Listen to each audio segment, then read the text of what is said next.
Ready to go? Yeah. Let's go! Let's get into this. So hello, good afternoon, evening, morning, wherever you may be located. It is Wednesday, August the 29th, and we are here for our 77th show. It is windy off the back porch, by the way, so if we shout at times and other times it seems rather quiet, we're trying to adjust to the wind factor. Yes. All right. Let's go, wind. What? I have a better chance playing you in tennis to win if I have wind, because I like playing in the wind. Yeah, you're right. I like playing in the like wind. the wind. All right, so we are knee-deep into the U.S. Open and plan to get a whole lot deeper, right? Yes. Come on. It is time for the second round. Results, discussions, ongoing matches, potential third-round matches for tomorrow, if not already put out. So we got a lot to talk about today. So far, this U.S. Open has run very smoothly. We're only a couple of days in, but we have had nice weather, no rain. The draws are on schedule. We've had some heat with a lot of withdrawals. Yeah, a lot of players have. I saw a few players today too, having a hard time playing. Yeah, so the heat's been relentless, and I think it's not necessarily extremely hot. It's the high humidity that's taking its toll. So hopefully we don't see very much more in terms of withdrawals because of the heat. So we wish everybody well, and hopefully the second round has less withdrawals, hopefully because there's less players too, right? Yeah. Oh, and as of yesterday, I mentioned a lot of matches that were for today. Big mistake there. I think I named all the matches for the second round, not for just today.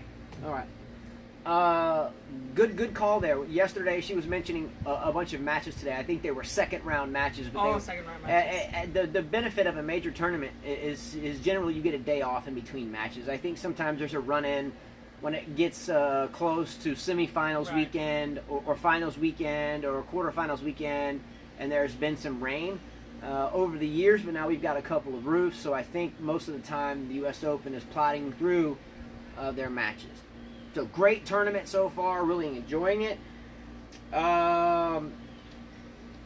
We see that Nadal and Serena have night matches once again. Again, they're both Nike athletes. Is there any reality behind Stimpy Boy's hypothesis that generally the Nike players get night matches or more favorable draws? Is this becoming a reality? And again, I got the wind ripping out of my south to north. It feels so good though. It feels great. We're not super sweaty, but please pardon the muffling of the camera if that's what's happening. Talk louder, for sure. I will. So does Stimpy Boy have any type of credibility with his argument, not argument, but a professional debate over the past couple of months about Nike-sponsored players generally having an easier go in terms of night matches? And I'm not saying every Nike athlete. I think he's talking about the top. I think it's to a certain point. I think they're like the most popular players, and that's, well, the ones that are going to sell them more tickets, and that's why they put them at night. That's what I think is going on. Serena sells tickets. People want to see her. Some people don't get out of work till 5 o'clock, so they put her at night. Same thing with Nadal. Same thing with Federer. And as you guys have mentioned, Djokovic is not as liked as much in the USA. But I disagree with this because wasn't it not the Djokovic fans, and again, this wind, we should have done this out front, but was it not the Djokovic fans that put on a major showing in Cincinnati? I don't understand why we... This is the U.S. Open. I'm not saying that it's right. I'm saying this is their mentality. If the Serbian fans came out for the Cincinnati tournament, don't you think they're going to come to the U.S. Open, New York? I'm not disagreeing with you. I agree with you. I think they would if they put him at night as well. But I guess that's the way they're thinking. I don't know. So I think we should... of course, they're Nike... Well, Federer's not a Nike... Federer wears Nike shoes, though. Those weren't impressive Nike shoes. Did you like them? Well, there's still a Nike swoosh on the tennis court, is all I'm saying. I'm not buying into it either way, but I think after... Look, I have never They might favor him more. I don't know. I have never bought into this, but nonetheless, as we have discussed it, and now I'm beginning to maybe kind of look at it more, I think there is at least room for discussion there. So Kyrgios is Nike also? Yeah, Kyrgios is Nike. And Kyrgios shouldn't be a night match. And I agree with Stimpy. They put Kyrgios on against, I can't even remember who he played, Albot, or boring match. I don't even know who I'm talking about. But Kyrgios played, and yet Djokovic was playing the number 41 player in the world, Fusovic, who's a great player. That would have been a good night match. The number one Hungarian player. Yeah, stuck him in the heat of the day. Look, I think this is a valid argument. I'm not pro or con either way. I'm just trying to simply make sure that we give credit where credit is due. Well, I think they need to give Djokovic, to be fair, they need to give him a night match tomorrow. Well, tomorrow I think Djokovic plays Sandgren. And let's be real, Djokovic should have a night match here. Plus, he's playing an American player with some rocky history on and off the field. I think they should give Djokovic a night match. I mean, the following day, I think... He's having a night match. His match tomorrow is at 6 o'clock. All right, let's go. Yeah, him and Monfils are having the night matches tomorrow. And that's great, too. Monfils is my unseeded player for my fantasy team, so hers is Wawrinka. I like Wawrinka a lot, but Federer plays in the hot sun at 12. So, there you go. Well, Federer's playing Pierre. Let's be real. I know Pierre tested Federer in Cincinnati, or maybe it was the tournament before. Maybe it was a grass tournament, a smaller one. But Pierre had a match point against Federer at some point not too terribly long ago. But let's be real. If Federer does not just smoothly roll through Pierre tomorrow, he has no shot against Kyrgios. He needs to get through with Pierre quickly, expeditiously, and get set for Kyrgios. Yeah, I agree. All right. So anyway, the next thing I had written in here was that will Djokovic have yet another day match? And she just answered the question. It's night match tomorrow. It's 6 o'clock p.m. It still has some heat in the sun. No, it's the last two matches. The two men that are playing is the last two men's matches of the day. All right, well, let's go. So Federer gets the hot match. Djokovic gets a little bit cooler of a match, and Nadal gets the coolest of them yet, playing yet another night match. Well, he's the U.S. Open champion, so maybe that's what it is. He is the reigning U.S. Open champion. Yeah. We'll give him that. All right, so Federer looked smooth yesterday. Again, I don't think he had much of a test from Nishioka. Much love and respect to Nishioka, fine young... 5'7", that's tough. 5'7" in tennis? Little guy, but hey, nonetheless, Nishioka put up the best fight he could. And again, apologies for the wind.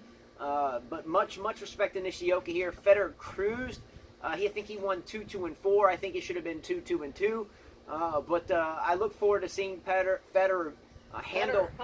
I look forward to seeing Federer handle Benoit Pierre in the same fashion. 2-2 and 2, 3-3 and 3. If Federer drops a set against Benoit Pierre like he did when he played him the last time and gave up a match point, I don't see him getting through Kyrgios, and I do not see him getting through Djokovic. If Federer can pull out a decisive... I disagree with you, Justin. I don't think... From what I saw last night from Kyrgios, even the commentators were like, why does he chooses to play this style of game? I mean, he doesn't care. He does not care. He walks out there like a thug. He doesn't care. If he has to work for the point hard, he'll let it go. That wind's rough.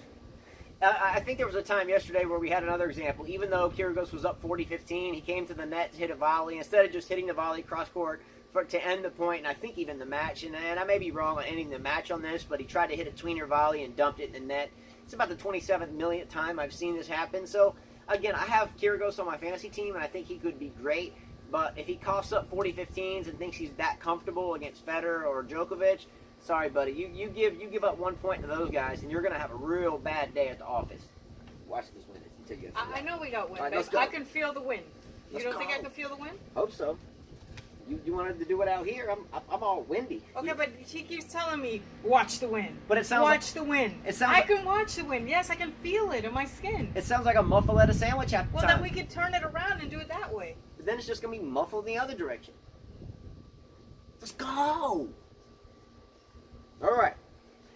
So, again, I had written here about Stimpy Boy hypothesizing about Nike athletes having a smoother draw. We've already discussed that, so I'm going to scratch that out. Good job, Stimpy. I'm beginning to believe. Tomorrow, Nishikori versus Monfils. I like this match. I have Monfils as my dark horse. I'm scared of Nishikori because I think he's a dark horse, too. He's your unseeded player, right? Monfils is my unseeded player. Let's go, Monfils. Let's go. D. Manor, the Australian kid, young kid, I think he's 20, 21, maybe 19, but I think he's around 20, 21, playing Tiafoe tomorrow. Tiafoe's looked okay. I think okay to /good. D. Manor has looked pretty good to very good at times. This is going to be a good match tomorrow with Tiafoe and De Minaur. Watch that one. I'm not going to call the winner. It could go either way. But I like this match between Tiafoe and De Minaur. Lucas Pouille is playing Baghdatis tomorrow. I expect Pouille to go through this match. Baghdatis can give him a good old fight and a good old college try, as we would say. I think that Baghdatis can fight with the best of them if he plays his game. He's can 19. win. Alex De Minaur, by the way. De Minaur, 19. Appreciate the drop I had on to that. look it up. Let's go. Australian. Great research right here. Big server, I think. I expect Pouille to finally find his ground here or gain traction here and get through Baghdatis and wind up in the third round. All right? I like Pouille. Let's go. Azarenka won today. My unseeded player on my women's draw. She had Georgie. Georgie lost today. Let's go! Go, go, go. Come on! You know, her dad looks scary. Every time they showed him on the camera, I was like, that man looks scary. I bet you he beat her if she was an up-and-coming player. Georgie loses today, which means that she has lost Halep. That's okay. She has lost Georgie. In our bracket, our seeded player, you're only counting on them to win one round. She has lost Query. Okay. I'm telling you, I'm holding it down over here. Let's go. Come on. Unfortunately for you, your Federer pick's going to fail you. So. She thinks my Federer pick's going to fail me. I don't think so. Again, I made the best man win, but I think Federer has And then you have Kvitova? I have Kvitova winning it. No. I have Kvitova making the final with Serena winning it. Okay. Come on. Don't doubt me. Suck. Come on. Check time. You know what I mean? So pumped up right now. So pumped up. I'm going to win this fantasy league. All right. I'm going to win it. I got trounced at Wimbledon because I picked Dimitrov. I didn't make the same mistake twice. I'm going to win here. Let's go. Well, hopefully my unseeded player, Wawrinka, keeps winning because that's extra points for me. Your unseeded players... Wawrinka. And Georgie, and you already lost her. That's okay. I wasn't... Women is so unpredictable. I mean, you can't even bet on them. But men, if Wawrinka can make it to the semis, I'm good because there's no way Monfils is. Look, if Azarenka wins another match, there's no way she can beat me. I'll claim the title in the first week. Let's go!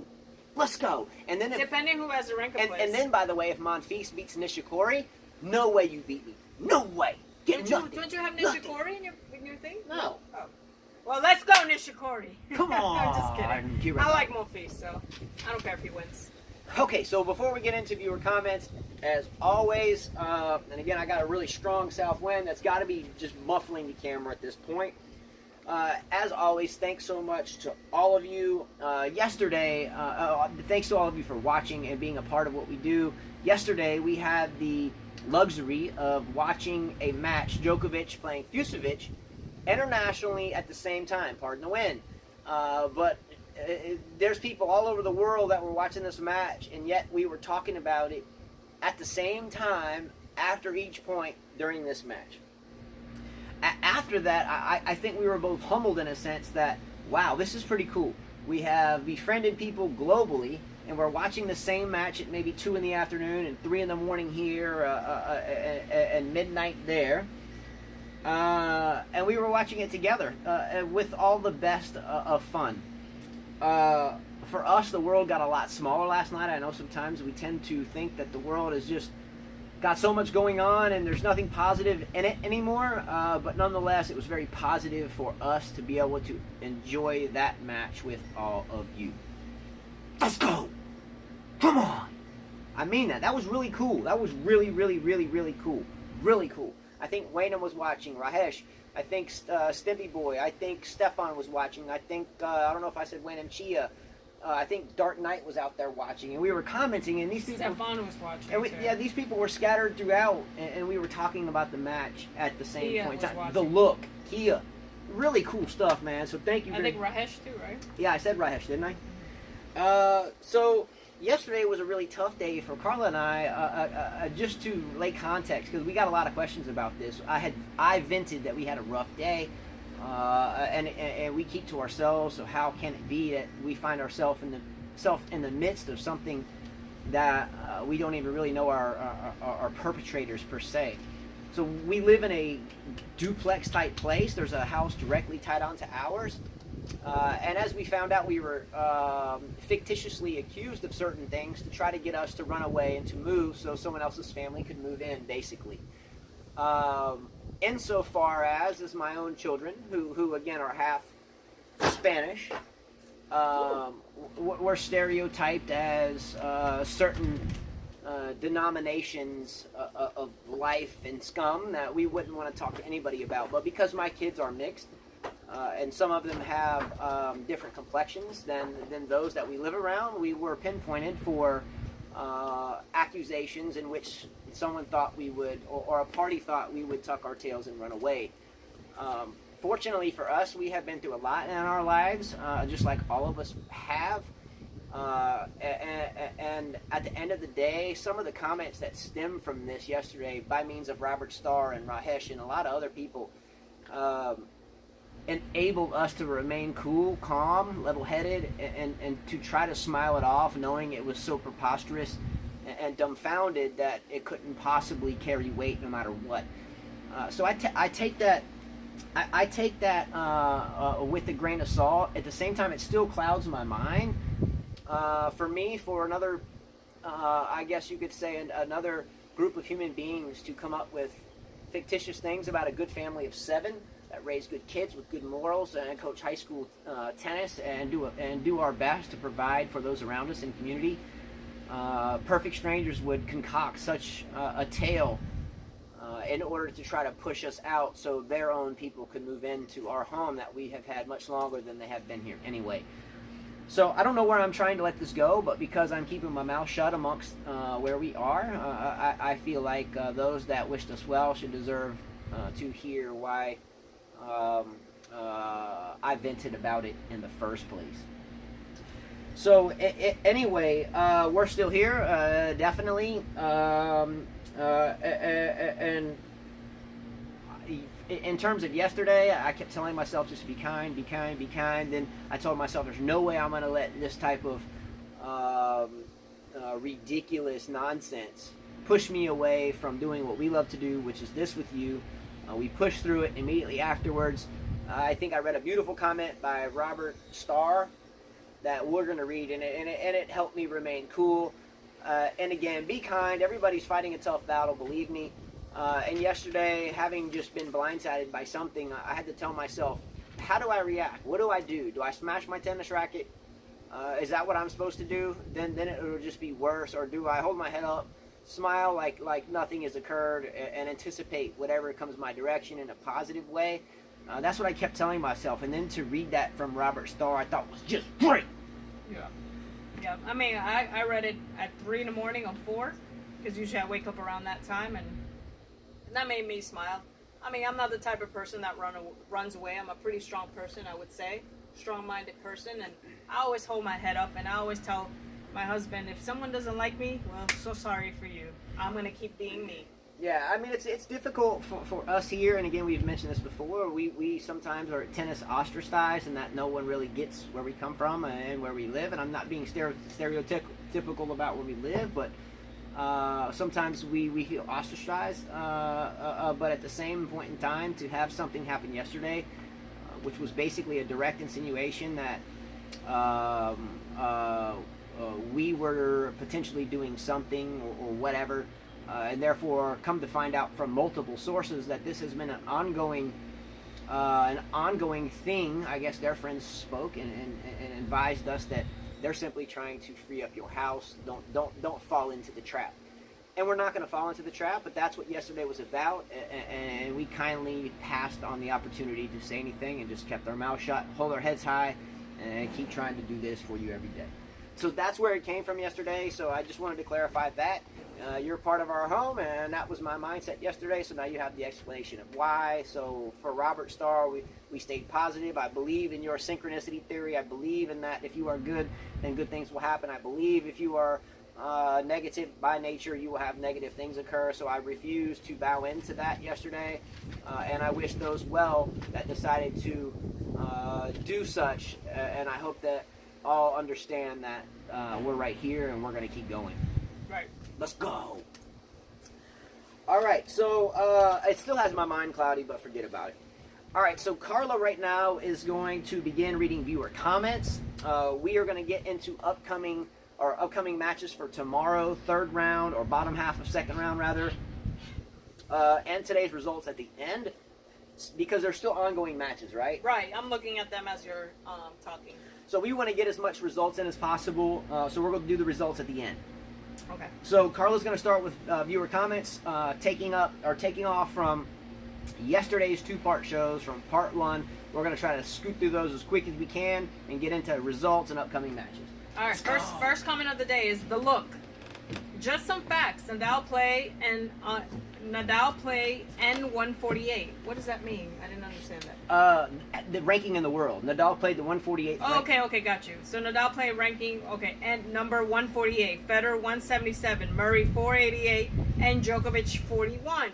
And today was the hottest day. They tried so badly to have Nadal final, just like this year in Wimbledon. Novak's worst enemies are heat and humidity. He was struggling for the 2-5 sets, but after that, he was starting to feel better. And Justin, don't worry, Novak will raise his level after every match. Today was the best shot for the U.S. Open organizers to move Novak from his journey. And Novak was, until May, vegan.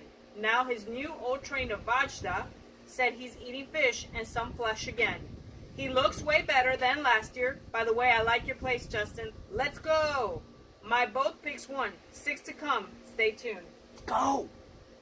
I'm glad that he's eating something else besides. Not that there's anything wrong with being vegan. Nothing wrong with being vegan. Nothing, because I have friends that are vegans and I respect them for that, and I've tried myself. But when you're training at this level, you've got to put in some massive protein. I just think he needs a little bit more, and that'll help him, because he looked like he was struggling yesterday, and he did pull through like he always does. Nothing wrong, and again, I'm sorry to creep up into the camera, but the wind is fierce. We should have done this out front, so this is muffled. Please don't give us a thumbs down before. We should have caught this. But for Djokovic, since his, I don't want to be discredited in this comment, but since his, I guess you could say, demise and rebirth, he's had a noticeable loss in muscle mass, right? Yes. I mean, I can't be alone on this. He just looks skinnier. He looks skinny. Maybe yes. not a massive result or loss in muscle mass. He's always been a slim guy. He's always been slim, but he Always. has just been slimmer than normal, to the point, borderline last year late, that he looked unhealthy. He did. He looked unhealthy. He looked frail. He looked skinny. And he's getting back there. I applaud Vajda. I think he is a man. He looks like a man. Go! He looks scary when you see that guy. Love Djokovic. You know when you see his coach Vajda, you know he's all business. Look, I would send my kids to train with Vajda any day. Yes. Any day. Let's go. Really love his coach. Really love his coach. Let's go. Yeah, he means business. I mean business. When you play this game, I mean business. And that's what when I look at him, I know he means business. Now, with that said, there's nothing wrong with being vegan. I think my father's pretty much the same way. It's great for longevity, and it's great for overall health and longevity. I know this. Okay, look at the Japanese culture. Look at some of the Asian cultures that don't eat too terribly much red meat and a lot of rices and light meats. They live to 110, no problem. Well, it's in the Indian culture too. The kid I coach, yeah. he didn't even touch me. No, he was vegan. Yeah, the wonderful Indian cultures. We coached some wonderful musicians and tennis players from India. Beautiful people, beautiful diets, cook. And I've had some of their food. They would invite me just to see how they would eat without the meat. Yeah, we'd have like this curry and the spice, and it would be beautiful, but it would really be meat free. Meat free, yes. And I tell you what, that the longevity and the brilliant minds that come from this is awesome. But at the level of physicality the game of tennis has gotten to be, I don't think you need to walk on the court as a linguine noodle. I think that will work against you, and maybe there are some supplements, whey proteins or soy proteins and so forth that you can work with, or maybe you're vegan. I still don't think you can eat egg, and egg's an important thing. I think at the breakfast time, a quick protein, not too fattening, last a while in the stomach, so you're not super hungry. There's a lot of things. Kale is a green. I think it's really positive, but at the end of the day, sometimes you just have to have some animal protein, and I may be wrong here. Maybe soy or whey protein can fit right into there, but I really applaud Vajda for at least putting Djokovic on some fish. I'm not a fish eater personally. I can't eat it at all. Some shrimp maybe, but I don't care for fish very much. So You can ask my wife. I won't even eat tuna fish out of a can. But that's just me. So I'm not a fish guy, but if that's helping Djokovic get, 4 to 5 more pounds of muscle mass, then I think it's good for Djokovic. Yes, yes. Next comment, Rahesh. Good show. As a Novak fan, I'm going to be silent for days. I don't want to turn this forum to Novak fans forum. Rahesh. Yeah, that's not good. This show is about everybody giving their opinion. I don't care who you like. You could like Sharapova. You could like Thiem. I don't care who you like. I mean, you have to comment. I mean, this is what it's all about. Freedom of speech. I mean, this is not a Nadal show. This is not a Federer show. It's not a Djokovic show. It's where everybody can, give their thoughts. Write their thoughts. Yeah, I really hope they can hear us. That was a good comment. Yeah. That was a really good comment. I'm going to approach the camera again. Sorry about this wind. We'll do the next one. When we do this at the tennis court and the wind's this strong, you can't hear anything. So I hope this isn't for nothing. But I had this written in as a completely different segment at the end of the show. So I'll get it out of the way now. I think we're at like 27 minutes anyway. Quick shout out to Rahesh, by the way. So we do this show so everyone has a voice. I'll reiterate again that we coach a high school team with kids on it. We have our own 5 kids that play and keep up with this as well. And sometimes our sons will throw in a comment, but they're usually kind of scared to because there's a lot of really hardcore statisticians and tennis enthusiasts here. So sometimes they feel intimidated. And that's wonderful. That's great. But they follow it. Rahesh mentioned that he was going to just stay quiet about Djokovic so much because he didn't want people to think that this was a Djokovic-only news station. I don't even want to say channel. Forum. There you go. So first and foremost, that it's not Rahesh's fault that he is a devout Djokovic fan. Number one. The only thing that I guess that we would consider a bad thing would be colorful language, just not necessary, or racket smashing, or non-heartfelt thoughts. But let's reiterate that Rahesh has a beautiful family, a gorgeous family, wonderful gentleman, and has always had the brightest of things to say. Hey, my dad called today and he said, "Tell Rahesh he's very knowledgeable." Yeah, so Nathan, her dad, who's a staunch Nadal fan, and Rahesh, I think they met one another on a different platform, right? Yes, they chatted. And so now her father-in-law, a big Nadal My fan, dad, but your also her father's a Vijay Armitage fan. Also, her father is a Pancho Gonzalez fan. Her dad will go back and bust out some labor knowledge on you. Her dad will go back and talk about Lacoste and the Four Horsemen. Her dad will go back and talk about Hinman and Sampras and go way back. He'll go way back. He'll bring out some Arthur Ashe or some Althea Gibson, everything else. He's a tenured scholar, and Rahesh, he is really fond of your comments. So, Rahesh, thank you very much for caring once again. However, I think Rahesh was like the first person that ever commented. Maybe I'm wrong there, but he was one of the he first. was like one of the first. When we had the wild hair just to come sit on our porch and start talking about tennis, we were like, let's not talk about it in the kitchen today. The Wimbledon's upcoming. Let's just throw the camera on the porch, set it up, and just start talking like we would do. And 77 shows later, this is where we are. And I think Rahesh was there from the very get-go. So I would say applaud Rahesh. Because his gentility, his scholarship, his kind words from the get-go have been nothing but the best. So I implore other people to share their professionally relayed thoughts with all of us in a manner of Rahesh, because I think Rahesh deserves that standing ovation again, and that's why we do this. It makes the world a much smaller place. Yesterday during the Djokovic match, it felt like Rahesh was in my living room. Okay, and I think that's a beautiful thing. Rahesh, don't stop what you're doing. Don't stop. We should all be able to keep what you're doing. Yeah. Look, I wore my Federer hat today. I'm not scared to say that. I still hope Djokovic does well. Much love to you, Rahesh. We're going to stop it here, and we're going to roll into part 2, which is going to be viewer comments, more results, upcoming matches, and then conclusion. All right, let's go. Come on. Let's go.